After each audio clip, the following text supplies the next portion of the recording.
ਬਿਸਮਿਲ੍ਲਾਹਿਰਰਹਿਮਾਨਿਰਰਹੀਮ अस्सलाम वालेकुम।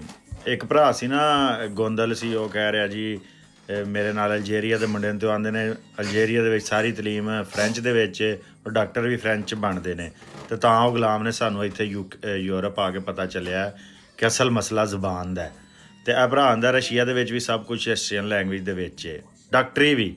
ਹੁਣ ਰਸ਼ੀਆ ਦੀ ਆਬਾਦੀ ਜਿਹੜੀ ਹੈ ਨਾ 14.5 ਕਰੋੜ ਹੈ, ਵਿੱਚੋਂ ਰੂਸੀ ਬੋਲਣ ਵਾਲੇ 71% ਨੇ, ਤਕਰੀਬਨ 10 ਕਰੋੜ ਨੇ। ਪੰਜਾਬ ਤੋਂ ਘੱਟ ਆਬਾਦੀ ਹੈ। ਹੁਣ ਤੁਸੀਂ ਕਹਿ ਦਿਓ ਕਿ ਸਿਰਫ ਪੰਜਾਬੀ ਦੇ ਵਿੱਚ ਹੀ ਤਰਜਮਾ ਨਹੀਂ ਹੋ ਸਕਦਾ।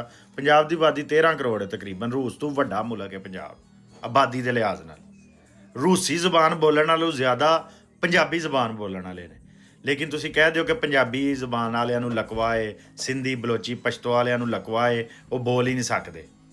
ਉਹਦੇ 'ਚ ਨਹੀਂ ਡਾਕਟਰੀ ਇੰਜੀਨੀਅਰਿੰਗ ਹਰ ਸ਼ੈ ਪੜ੍ਹਾਈ। ਹੁਣ ਰੂਸ ਨੇ ਨੱਥ ਪਾਈ ਹੈ ਅਮਰੀਕਾ ਨੂੰ ਔਰ ਨੇਟੋ ਨੂੰ, ਪੂਰੇ ਯੂਰਪ ਨੂੰ। ਪਿਛਲੇ 2-2.5 ਸਾਲ ਤੋਂ ਯੂਕਰੇਨ ਦੇ ਉੱਤੇ ਹਮਲੇ ਕਰ ਰਹੇ ਨੇ ਅਤੇ ਕੁਛ ਨਹੀਂ ਕਰ ਪਾ ਰਿਹਾ ਅਮਰੀਕਾ, ਔਰ ਰੂਸ ਜਿੱਤ ਚੁੱਕਿਆ। ਅਮਰੀਕਾ ਦੇ ਤਜਜ਼ੀਆਕਾਰਾਂ ਨੂੰ ਸੁਣ ਲਓ ਕਿ 18 ਲੱਖ ਫੌਜ ਜਿਹੜੀ ਹੈ ਨਾ ਤਕਰੀਬਨ, ਉਹ ਯੂਕਰੇਨ ਦੀ ਉਹਦੇ 'ਚ ਹੋ ਗਈ ਹੈ, ਫਾਰਗ ਹੋ ਗਈ ਹੈ।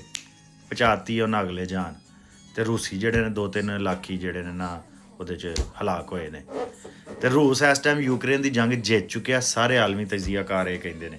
ਸਿਰਫ 10 ਕਰੋੜ ਜ਼ਬਾਨ ਬੋਲਣ ਵਾਲੇ ਨੇ ਰੂਸੀ, ਪਰ ਆਪਣੀ ਜ਼ਬਾਨ 'ਚ ਪੜ੍ਹਾ ਕੇ ਉਹਨਾਂ ਕੋਲ ਇੰਨੇ ਸਾਇੰਸਦਾਨ, ਇੰਨੇ ਡਾਕਟਰ, ਇੰਜੀਨੀਅਰ, IT ਵਾਲੇ ਨੇ ਕਿ ਉਹ ਏਡੀ ਵੱਡੇ ਯੂਰਪ ਔਰ ਅਮਰੀਕਾ ਮੁਤਹਦਾ ਤਾਕਤ ਦਾ ਮੁਕਾਬਲਾ ਕਰ ਰਹੇ ਨੇ। ਅਤੇ ਜਦੋਂ ਤੁਸੀਂ ਆਪਣੀ ਜ਼ਬਾਨ ਦੇ ਵਿੱਚ ਆਪਣੇ ਲੋਕਾਂ ਨੂੰ ਇਲਮ ਔਰ ਹੁਨਰ ਸਿਖਾਉਂਦੇ ਹੋ, ਤੁਸੀਂ 10 ਕਰੋੜ ਵੀ ਹੁੰਦੇ ਹੋ ਨਾ, ਤਾਂ ਤੁਸੀਂ ਖਲੋ ਜਾਂਦੇ ਹੋ ਦੁਨੀਆ ਦੀ ਸਭ ਤੋਂ ਵੱਡੀ ਤਾਕਤ ਦੇ ਅੱਗੇ।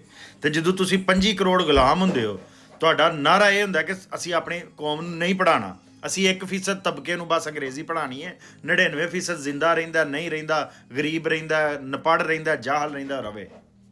ਅਤੇ ਜਿੰਨੇ ਤੁਸੀਂ ਇਹ ਬੁਨਿਆਦੀ ਮਸਲਾ ਨਹੀਂ ਸਮਝੋਗੇ, ਪਾਕਿਸਤਾਨ ਦਾ ਮਸਲਾ ਫੌਜ, ਜੁਡੀਸ਼ਰੀ, 27ਵੀਂ ਤਰਮੀਮ, ਫਲਾਣੀ ਤਰਮੀਮ, 27ਵੀਂ ਤਰਮੀਮ ਵੀ ਇੰਗਲਿਸ਼ 'ਚ ਆਈ ਹੈ, ਕਿਸੇ ਨੂੰ ਨਹੀਂ ਪਤਾ। ਥੋੜ੍ਹੇ ਜਿਹੇ ਬੰਦੇ ਨੇ ਜਿਹੜੇ ਉਰਦੂ 'ਚ ਦੱਸ ਰਹੇ ਨੇ, ਅਤੇ ਕੌਮ ਇੰਝ ਕਰਕੇ ਵੇਖ ਰਹੀ।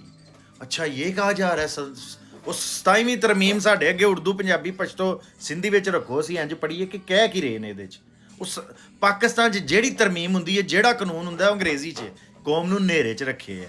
ਅਤੇ ਜੇ ਸਾਰਾ ਕੁਛ ਰੂਸੀ 'ਚ ਹੋ ਸਕਦਾ, ਫਰੈਂਚ 'ਚ, ਜਰਮਨ 'ਚ, ਇਟਾਲੀਅਨ 'ਚ, ਤੁਰਕਿਸ਼ 'ਚ, ਫਾਰਸੀ ਦੇ ਵਿੱਚ, ਜਾਪਾਨੀ 'ਚ, ਅਤੇ ਪੰਜਾਬੀ, ਸਿੰਧੀ, ਪਸ਼ਤੋ, ਬਲੋਚੀ 'ਚ ਵੀ ਤਰਜਮਾ ਹੋ ਸਕਦਾ। ਸਿਰਫ ਤੁਹਾਨੂੰ ਇਹ ਜ਼ਹਿਨੀ ਗੁਲਾਮੀ 'ਚੋਂ ਨਿਕਲਣਾ ਪੈਣਾ। ਜਿਸ ਦਿਨ ਤੁਸੀਂ ਇਸ ਜ਼ਹਿਨੀ ਗੁਲਾਮੀ 'ਚੋਂ ਨਿਕਲੇ, ਇੰਗਲਿਸ਼ ਦੇ ਨਸ਼ੇ 'ਚੋਂ ਨਿਕਲੇ, ਪਾਕਿਸਤਾਨ 'ਤੇ ਤੁਸੀਂ ਇੰਗਲਿਸ਼ ਮਹਿੰਗੀ ਤਲੀਮ ਹੈ ਯਾਰ। ਤੁਹਾਡੇ ਬੱਚਿਆਂ ਦੇ ਸਾਰਾ ਤੁਹਾਡਾ ਰੁਪਈਆ ਬੱਚਿਆਂ ਦੀ ਤਲੀਮ 'ਤੇ ਜ਼ਾਇਆ ਹੋ ਰਿਹਾ, ਔਰ ਬੱਚੇ ਜ਼ਾਇਆ ਹੋ ਜਾਂਦੇ।